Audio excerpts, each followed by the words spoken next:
चलिए सबसे पहले शुरुआत करते हैं मौसम की खबर से। मौसम विभाग ने आज चंपावत, नैनीताल, उधम सिंह नगर में बहुत भारी बारिश और देहरादून, पौड़ी, टिहरी, बागेश्वर और पिथौरागढ़ में भारी से बहुत भारी बारिश होने की संभावना जताई है। ऐसे में विशेष सावधानी बरतने की आवश्यकता है।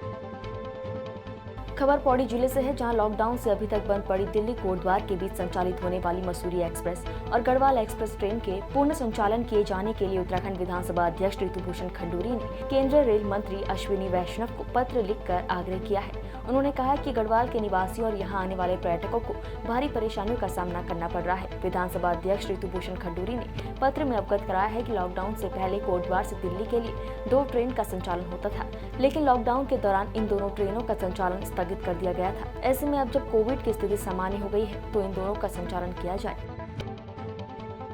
खबर बागेश्वर जिले के कपकोट से है, जहां भूकंप के झटके महसूस किए गए हैं। रिक्टर स्केल पर भूकंप की तीव्रता 3.3 मापी गई है। सुबह लगभग 6:30 बजे भूकंप के झटके महसूस किए गए थे। सुबह सुबह भूकंप का झटका महसूस करने से स्थानीय लोग दहशत में आ गए। जिला आपदा अधिकारी शिखा सुयाल के अनुसार भूकंप से किसी तरह के जानमाल के नुकसान की सूचना नहीं है और भूकंप का केंद्र कपकोट ही था।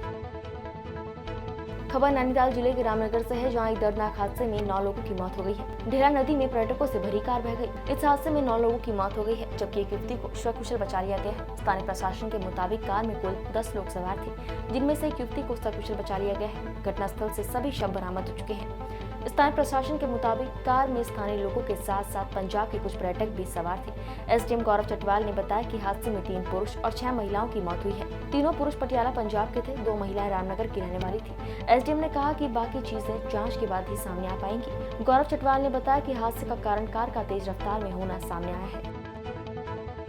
खबर अल्मोड़ा जिले से है, जहां रानीखेत मोटर मार्ग पर एक मारुति वैन धौनीघाट के समीप रोड किनारे बिजली के पोल से जा टकराई। हादसे की सूचना स्थानीय लोगों ने पुलिस को दी।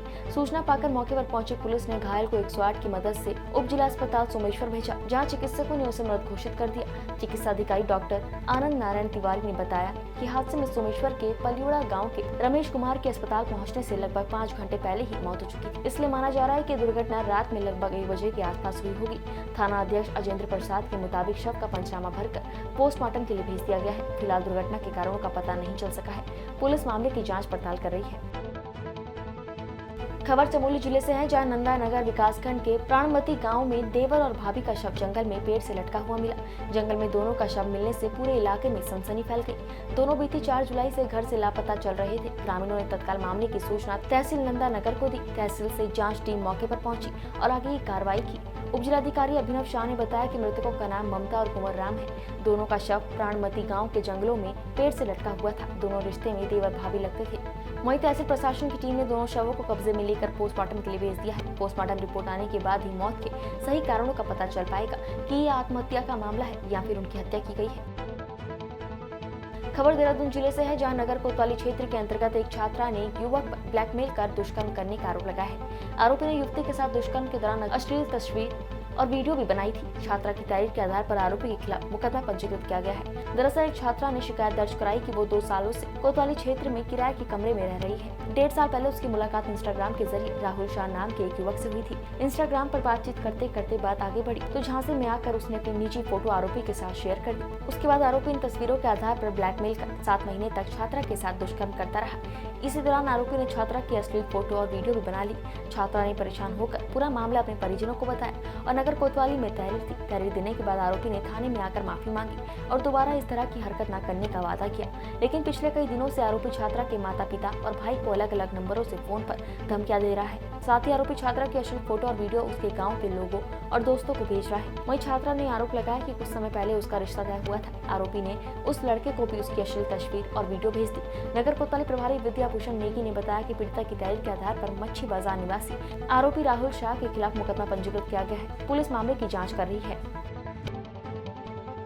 खबर जनपद हरिद्वार से है, जहां जीरो टॉलरेंस की सरकार में जिम्मेदार अफसर और कर्मचारियों का भ्रष्टाचार अपने चरम पर है, जिसकी एक बानगी भगवानपुर के शेरपुर गांव में देखने को मिली है। यहां आंगनबाड़ी केंद्र पर काफी दिनों से गर्भवती महिलाओं को पोषण के नाम पर सड़े हुए अंडे दिए जा रहे हैं। वहीं सरकार की ओर से मिली इस करोड़ों की योजना को स्वयं सहायता समूह पलिता लगाते हुए नजर आ रहे हैं। ग्रामीणों के मुताबिक शेरपुर गाँव में काफी दिनों से यही चल रहा है। यहाँ महिलाओं को खराब अंडे वितरित किए गए हैं। इसके अलावा महिलाओं के लिए जो सैनिटरी पैड है उन पर प्रिंट रेट 6 रुपए लिखा हुआ है, वो ग्रामीणों को 10 रुपए का दिया जा रहा है, यानी 5 सैनिटरी पैड 50 रुपए के दिए जा रहे हैं। वहीं सभी ग्रामीण महिलाओं को वितरित किए गए अंडे खराब ही निकले। तब उन्होंने आंगनबाड़ी केंद्र पहुंचकर इसकी शिकायत की। वहीं भगवानपुर विधायक ममता राकेश को जब इस मामले की जानकारी मिली तो वो तत्काल मौके पर पहुंची और उसकी जानकारी उच्च अधिकारियों को दी। इसके बाद भगवानपुर CDPO ज्ञानेंद्र कुमार मौके पर पहुंचे और उन्होंने ग्रामीणों को आश्वासन दिया कि इसकी 2 सुपरवाइजर से जांच कराई जाएगी, कमी मिलने पर उस पर आवश्यक कार्रवाई की जाएगी।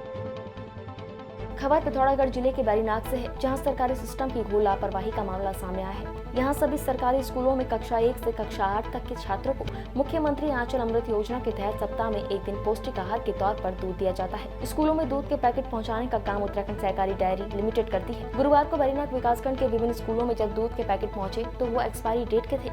दूध के पैकेटों पर 27 मई 2020 की तारीख डाली गई थी, जिसकी एक्सपायरी डेट 6 महीने की थी। राजकीय हाई स्कूल खोला गांव में भी इसी तरह से दूध के पैकेट पहुंचे, उन पर भी पैकेजिंग की डेट 27 मई 2020 डाली हुई थी और इस्तेमाल का समय 6 महीने ही लिखा हुआ था। शिक्षकों ने मामले की जानकारी उच्च अधिकारियों को दी। इसके बाद मामले की शिकायत दूध सप्लाई करने वालों से की गई। दूध सप्लाई करने वालों ने इस मामले में सफाई दी। डेट मिसप्रिंट हो गया था, दूध में कोई खराबी नहीं है। वहीं इस पूरे मामले पर तरुणपंथ खंड शिक्षा अधिकारी बैरीनाग ने कहा कि कुछ स्कूलों में दूध के पैकेटों में उत्पादन की तिथि गलत होने की जानकारी मिलते ही दूध का वितरण बंद करा दिया गया था। जांच करने पर पता चला कि पैकेटों पर उत्पादन तिथि पूरी गलत लिखी हुई थी। दूध में किसी प्रकार की कोई खराबी नहीं है। खबर रुद्रप्रयाग जिले से है, जहां एक और फर्जी डिग्रीधारी शिक्षक SIT जांच टीम की गिरफ्त में आया है। आरोपी शिक्षक को शिक्षा विभाग ने निलंबित कर दिया है, जबकि इसके खिलाफ अगस्त्यमुनि थाने में FIR भी दर्ज की गई है। आपको बता दें कि अभी तक जिले में करीब 1.5 दर्जन से अधिक डिग्रीधारक शिक्षकों पर SIT कार्रवाई कर चुकी है, जबकि कई अभी भी शक के दायरे में है।